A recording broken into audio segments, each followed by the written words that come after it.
नमस्कार विद्यार्थी मित्रांनो, आपण शिकत आहोत 9व्या वर्गाचा 5th lesson linear equations in 2 variable. याआधी आपल्याला इक्वेशनबद्दल माहीत आहे. इक्वेशनमध्ये एक राईट हँड साईड आणि एक लेफ्ट हँड साईड असते. लेफ्ट हँड साईड आणि राईट हँड साईड आपण इक्वल टू नुसार ठरवत असतो. आज आपल्याला बघायचं आहे असे इक्वेशन्स ज्याच्यात 2 व्हेरिएबल्स राहणार आहे. आपल्याला माहीत आहे व्हेरिएबल्स आपण इंग्लिश लेटर्सनी दाखवत असतो. Small English ABC. Generally we denote variable और we taken variable as X, Y and Z. Generally आपण घेत असतो. मग आता आपण एक्झाम्पल जर घेऊया. समजा आपण एक पेन्सिल आणि एक पेन परचेस केलं. मग शॉपकीपरला विचारलं आपण की एक पेन्सिल आणि एक पेन कितीला झाले. त्यांनी म्हटलं की टोटल या दोन्ही गोष्टीची 10 रुपीज झाली. 1 pencil and 1 pen cost 10 rupees. मग आपण 10 रुपीज दिले आणि निघून आलो. पण आपल्याला प्रश्न पडला की पेन्सिलची किंमत किती असेल आणि पेनची किंमत किती असेल. म्हणजे कॉस्ट ऑफ अ पेन्सिल आपल्याला माहीत नाही आहे. त्याच पद्धतीने कॉस्ट ऑफ 1 पेनसुद्धा आपल्याला माहीत नाही. मग याआधी आपण शिकलो जर आपल्याला एखादी गोष्ट गृहीत धरायची असेल, अननोन असेल, त्याच्यासाठी आपण एखादा व्हेरिएबल घेतो आणि तो व्हेरिएबल आपण समजा X घेतला. If a cost of 1 pencil is X आणि रुपीज. मग दुसरा व्हेरिएबल, दुसरी गोष्ट आहे आपला जो पेनची कॉस्ट आपल्याला माहीत नाही, म्हणून त्यासाठी आपण दुसरा व्हेरिएबल घेतला Y. आणि अशा पद्धतीने टोटल कॉस्ट जी होती ती आहे ₹10.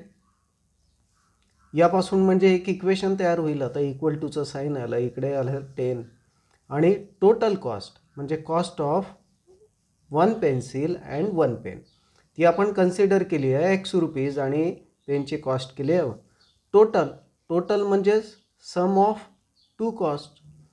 म्हणजे आपल्याला इथे इक्वेशन मिळेल X + Y = 10. आता या इक्वेशनला जर ऑब्झर्व केलं तर आपल्याला इथे 2 व्हेरिएबल दिसतात. म्हणून आपण या इक्वेशनला काय म्हणू आपण equation in 2 variables. Equation in 2 variables. आपला जो एक्झाम्पल मिळाला आता इक्वेशन इन 2 व्हेरिएबलचं X + Y = 10. मग यात आपण काय करू X आणि Yच्या ऐवजी काही व्हॅल्यूज ठेवून पाहू. अंदाज. आपल्याला माहीत नव्हतं की पेन्सिलची किंमत किती आहे आणि पेनची किंमत किती आहे.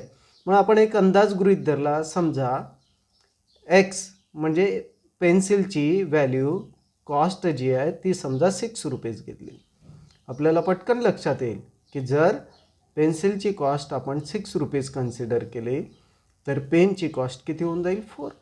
बिकॉज 6 + 4 = किती मिळेल 10. म्हणजे जेव्हा आपण Xची व्हॅल्यू 6 ठेवली आणि Yची व्हॅल्यू 4 ठेवली तेव्हा आपल्याला काय मिळालं 10. Means these values satisfy the given equation.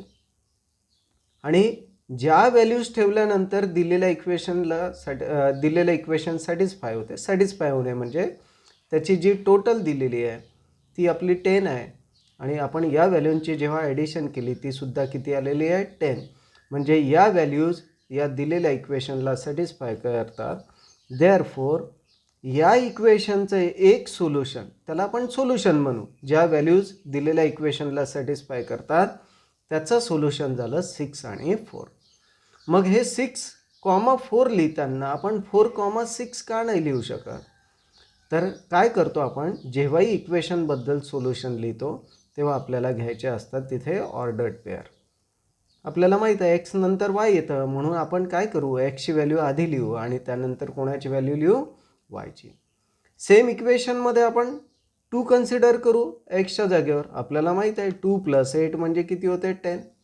पुन्हा आपल्याला एक सोल्युशन मिळालं 2,8. नंतर 1 कॉस्ट घेऊ, दुसऱ्याचे 9 होऊन जाईल, 10 आन्सर येईल. दुसरं सोल्युशन मिळालं 9. अशाच पद्धतीने आपण इथे खूप साऱ्या व्हॅल्यूज घेऊ शकतो. म्हणजेच या दिलेल्या इक्वेशनला इन्फायनाईट सोल्युशन्स असू शकतात.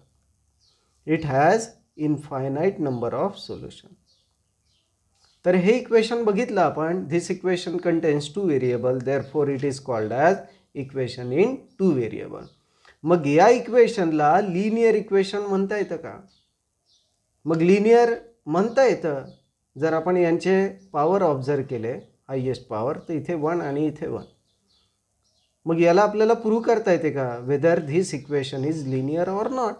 तर आपण काय करू, आपल्याजवळ 3 व्हॅल्यूज आहे, एक 6, 4, दुसरे 2, 8 आणि 1, 9. यांचा ग्राफ काढून बघूया.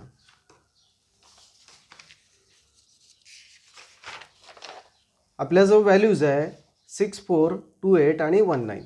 याला ग्राफ पेपरवर प्लॉट करूया. 6, 4. 6 एक्स ॲक्सिसवर आणि 4, म्हणजे इथे एक पॉईंट मिळाला. हा झाला 6, 4. यानंतर 2, 8, 2 and 8. This is point 2, 8. पहिले आपल्याला एक्स ॲक्सिसवर व्हॅल्यू बघावं लागेल आणि त्यानंतर आपल्याला घ्यावं लागेल वाय ॲक्सिसवर. तर अशा पद्धतीने सेकंड पॉईंट मिळाला आपल्याला 2, 8. Third point is 1, 9. 1 and 9. आता या पॉईंटपासून या पॉईंटला जोडण्याचा प्रयत्न करू. तर आपल्याला लक्षात येत आहे हे जे सोल्युशन्स होते हे होते इक्वेशन x + y = 10चे.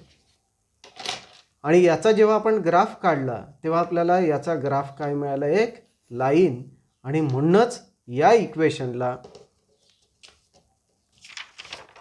म्हणजेच x + y + 10 हे जे आपण इक्वेशन घेतलं या इक्वेशनला म्हणता येईल it contains 2 variable and it's graph is a line, therefore it is called as linear equation in 2 variables.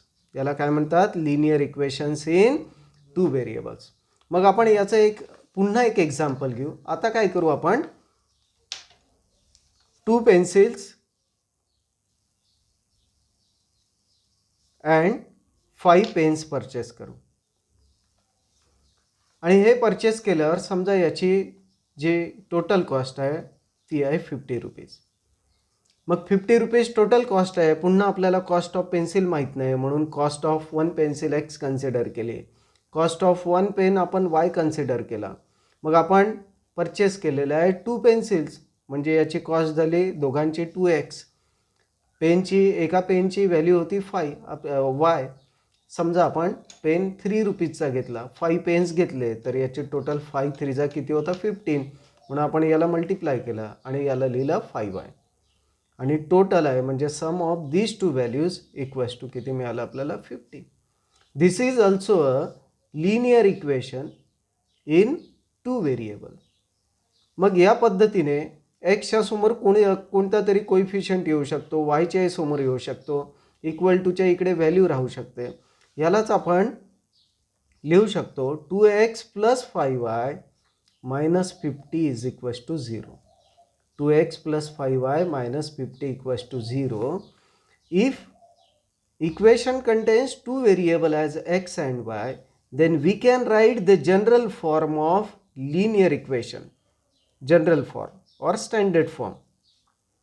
General form of linear equation in 2 variables as ax plus by plus c is equals to 0, where x and y are the variables and a, b, c are any real number, belongs to real number.